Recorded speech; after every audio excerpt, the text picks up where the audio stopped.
दोस्तों हाजिर हूं एक और रिपोर्ट लेकर। चैनल रितेश लखी अनप्लग्ड की मेरी आज की रिपोर्ट रहेगी आधारित एक बार फिर से कनाडा में कुछ दिन पहले गिरफ्तार किए गए गैंगस्टर अर्शदीप डाला पर। उसकी आपराधिक गतिविधियों के दायरे को आज इस रिपोर्ट में समझने की कोशिश करेंगे और उसके अपराधों से जुड़े हुए कुछ ऐसे पक्षों को, तथ्यों को आपसे साझा करेंगे जो हैरान कर देने वाले तथ्य हैं। दोस्तों अगर आज देश के, भारत के सबसे बड़े criminal syndicate Lawrence Bishnoi gang की ताकत उसके साथ जुड़े हुए 900 अपराधियों के नेटवर्क को माना जाता है। ये वेरिएबल फिगर्स हैं। चैनल्स में कभी 500 कभी 700 शार्प शूटर्स का जिक्र आपने सुना होगा, लेकिन इस वक्त की मेरी जानकारी यह है कि मैपिंग के बाद यह पता चला है कि लॉरेंस बिश्नोई गैंग के साथ अपराध जगत के अलग अलग क्रिमिनल सिंडिकेट की अलाइनमेंट वाले जो अपराधी जुड़ रखे हैं, उनकी गिनती 900 हो सकती है। अगर लॉरेंस बिश्नोई गैंग के साथ 900 अपराधी जुड़कर उसकी ताकत इस संगठित अपराध, ऑर्गेनाइज्ड क्राइम के सर्किट पर बनते हैं, तो गैंगस्टर अर्शदीप डाला की ताकत है उसका दिमाग। एक बेहद चालाक वो गैंगस्टर जो कि कनाडा से बैठकर भारत के कई राज्यों के कारोबारियों के लिए दहशत का दूसरा नाम बन बैठा। अर्शदीप डाला से जुड़ा हुआ सबसे महत्वपूर्ण और दिलचस्प पहलू यह है कि इसका अपना कोई भी कमिटेड, डेडिकेटेड गैंग नहीं है। कई गैंग्स के साथ अलाइनमेंट में चलने वाला अर्शदीप डाला सोशल मीडिया, फेसबुक के जरिए नौजवानों को अपने ग्रुप में शामिल करता है, हथियार मुहैया करवाकर उनसे आपराधिक वारदातों को अंजाम दिलवाता है। रंगदारी, फिरौती की वसूलियों से लेकर टारगेटेड किलिंग्स तक, इन सभी वारदातों को अर्शदीप डाला ने ऐसे नौजवानों के हाथों अंजाम दिलवाया जो कि परिवारों से काफी गरीब थे, सोशल मीडिया पर ऐसे किसी मौके की तलाश में थे जिसके जरिए या तो उन्हें पैसा प्राप्त हो या फिर अपराध जगत में ख्याति। डाला की कनाडा में हुई गिरफ्तारी की अनकंफर्म्ड रिपोर्ट्स के उठने और इन रिपोर्ट्स की पुष्टि होने के बाद राहत की एक बहुत बड़ी लहर उठी भारत के एक छोटे से राज्य उत्तराखंड में, जो कि मेरी आज की इस रिपोर्ट का सेंटर पॉइंट, केंद्रीय बिंदु रहने वाला है। खुशी की एक बहुत ही बड़ी लहर उठी दुनिया के मानचित्र पर पड़ने वाले एक छोटे से मुल्क फिलीपींस में। आप हैरान होंगे कि पंजाब और दिल्ली में अर्शदीप डाला की आपराधिक वारदातों की चर्चाएं हमने अक्सर सुनी हैं, लेकिन भारत का एक ऐसा राज्य और दुनिया का एक ऐसा मुल्क विशेष रूप से अर्शदीप डाले की आपराधिक गतिविधियों से तंग था, परेशान था। दोस्तों अपनी आज की इस रिपोर्ट में मैं गैंगस्टर डाला के फिलीपींस चैप्टर को नहीं छेड़ूंगा। संभव हुआ तो एक रिपोर्ट दोबारा इस विषय पर बनाएंगे। पिछले एक सवा साल के अरसे के दौरान गैंगस्टर डाला ने फिलीपींस में किन आपराधिक वारदातों को अंजाम दिया, उसके कौन से अपराधी फिलीपींस से बैठकर भारत और पंजाब में उगाहियां वसूलने का काम करते थे, रंगदारियों, एक्सटॉर्शन के लिए कॉल कैसे फिलीपींस से रूट किए जाते थे, मनप्रीत पीते के मॉड्यूल के मेंबर्स को कैसे गिरफ्तार कर इलू इलू सिटी से फिलीपींस से भारत लाया गया। इन पर तकरीबन आधा दर्जन रिपोर्ट्स मैं पहले ही पब्लिश कर चुका हूं, आप उन रिपोर्ट्स को रेफर कर सकते हैं। लेकिन आज इस रिपोर्ट में बात होगी उत्तराखंड राज्य की।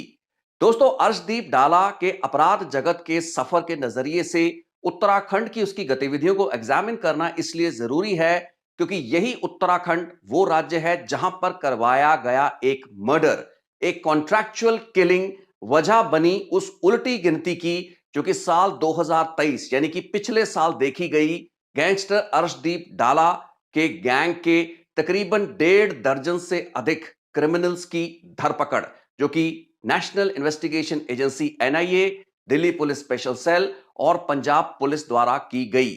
आज इस रिपोर्ट में समझने का प्रयास यह भी करेंगे कि पंजाब के मोगा जिले के गांव डाला का रहने वाला अर्शदीप गिल, जो कि पिछले कई सालों से कनाडा से बैठकर पंजाब में अपराध करवाता आया है, उसे उत्तराखंड के अपराध जगत का गेटवे किसने, कब और कैसे प्रदान किया।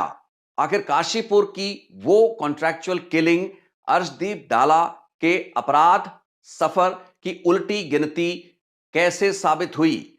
200-400 नहीं बल्कि सिर्फ 2 गुर्गों गैंगस्टर्स की मदद से हरिद्वार और हल्द्वानी की जेलों से बैठकर अर्शदीप डाला के क्रिमिनल्स ने कैसे तेराई इलाके में रंगदारियों की वसूली का गोरख धंधा शुरू किया।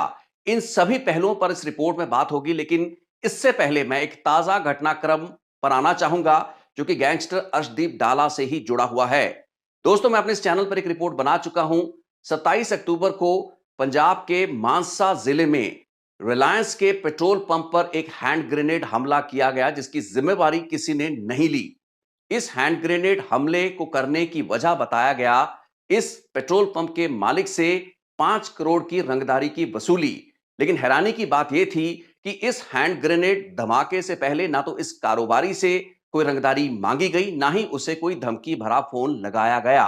इस घटना के अलग अलग पहलुओं पर मैंने अपनी पहली रिपोर्ट में इस बात पर हैरानी जताई थी कि रंगदारी की मांग करने से पहले, एक्सटॉर्शन की डिमांड करने से पहले एक हैंड ग्रेनेड धमाका करने का मोडस ऑपरेंडाई पंजाब या देश के आपराधिक जगत में पहले नहीं देखा गया।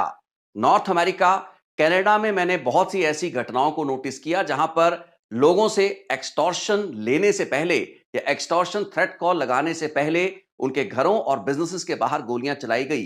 मैंने उस रिपोर्ट में जिक्र किया था और लगभग सेम मोडस ऑपरेंडाई था। लेकिन सबसे बड़ी हैरानी की बात यह थी कि इस हैंड ग्रेनेड की वारदात की जिम्मेवारी किसी गैंग द्वारा नहीं ली गई थी।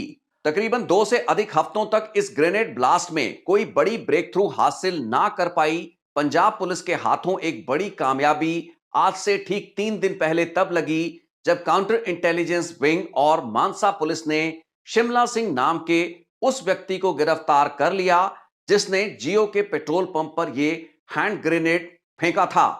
खेतों के रास्ते हैंड ग्रेनेड लेकर शिमला सिंह उस रात आया, जियो पेट्रोल पंप के बाहर इस धमाके को अंजाम दिया और खेतों के रास्ते से वापस चला गया। शिमला सिंह किसी भी सीसीटीवी या सर्वेलेंस वीडियो फुटेज में नहीं उभर पाया। यही कारण था कि 2 सवा 2 हफ्ते तक पंजाब पुलिस इस वारदात को लेकर ब्लाइंड में रही। अब दोस्तों, ये शिमला सिंह कौन है? ये शिमला सिंह वही व्यक्ति है जिसे आज से 1.25 साल पहले बठिंडा पुलिस की काउंटर इंटेलिजेंस टीम ने उस वक्त धर दबोचा था जब गैंगस्टर अर्शदीप डाला के इशारे पर शिमला सिंह हथियार इकट्ठे कर रहा था। बठिंडा पुलिस द्वारा शिमला सिंह से की गई पूछताछ के बाद यह जानकारी उभरी कि गैंगस्टर डाला के इशारे पर शिमला सिंह को हथियार और हमलावर लेकर उत्तराखंड जाना था। हल्द्वानी की जेल में महल सिंह मर्डर केस के बंद आरोपी साधु सिंह से मुलाकात करनी थी।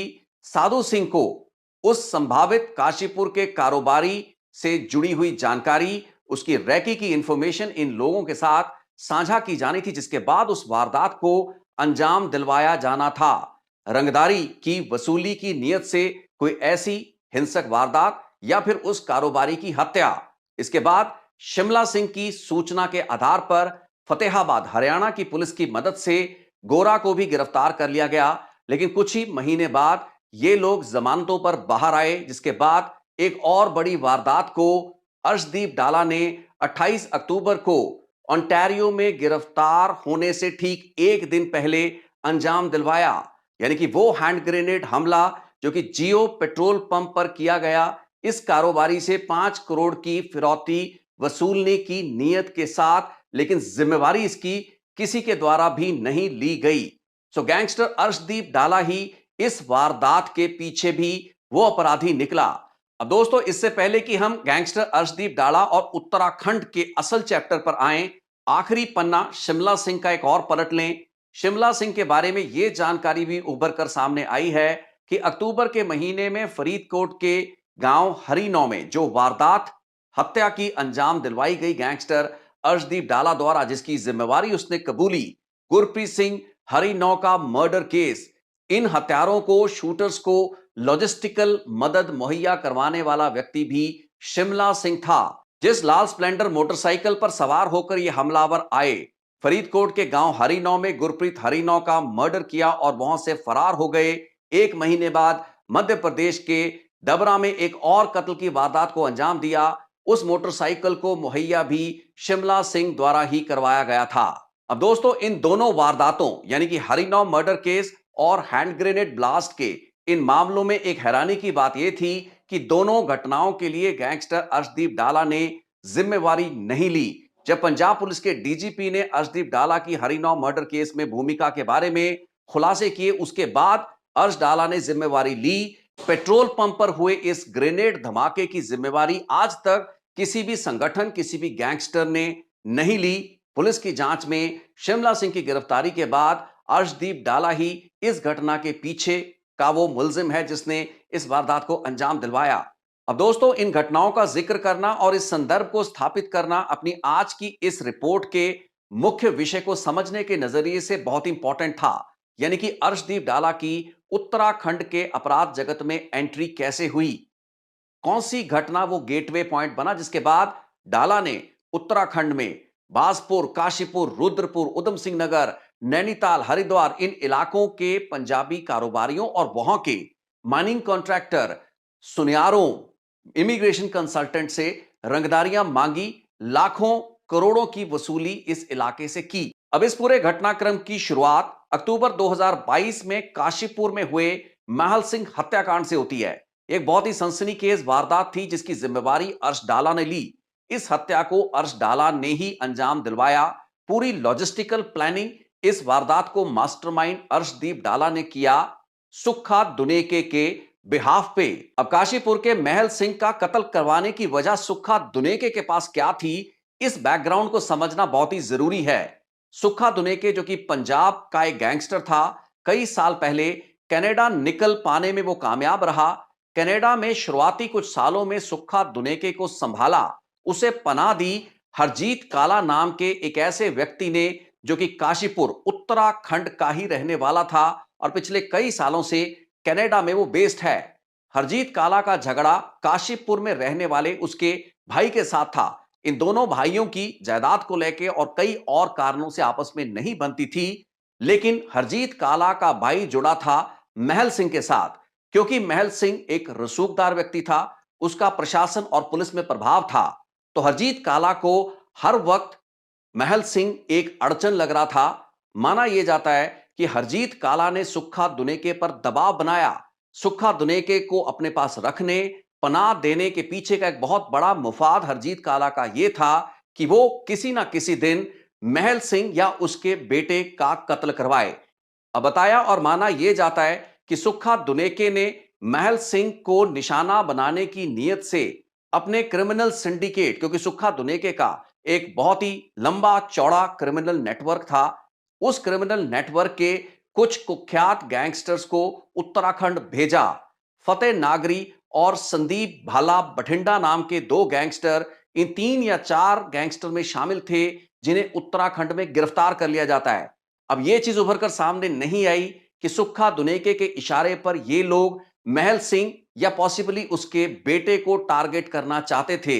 यह आज से कुछ साल पहले की बात है, लेकिन यह वारदात अंजाम नहीं दिलवाई जा सकी, जिसके बाद हरजीत काला का दबाव लगातार सुक्खा दुनेके पर था कि वो महल सिंह या उसके बेटे को निशाना बनाए। अब कनाडा में बैठे हरजीत काला द्वारा सुक्खा दुनेके पर दबाव डालकर डाला के संचालन में करवाई गई महल सिंह की हत्या के मामले में सभी आरोपियों, मुलजिमों, शूटर्स को अक्टूबर 2022 में इस वारदात के कुछ हफ्ते बाद ही पंजाब पुलिस की एजीटीएफ, बरनाला पुलिस और दिल्ली पुलिस के स्पेशल सेल ने अलग अलग ऑपरेशंस में धर दबोचा।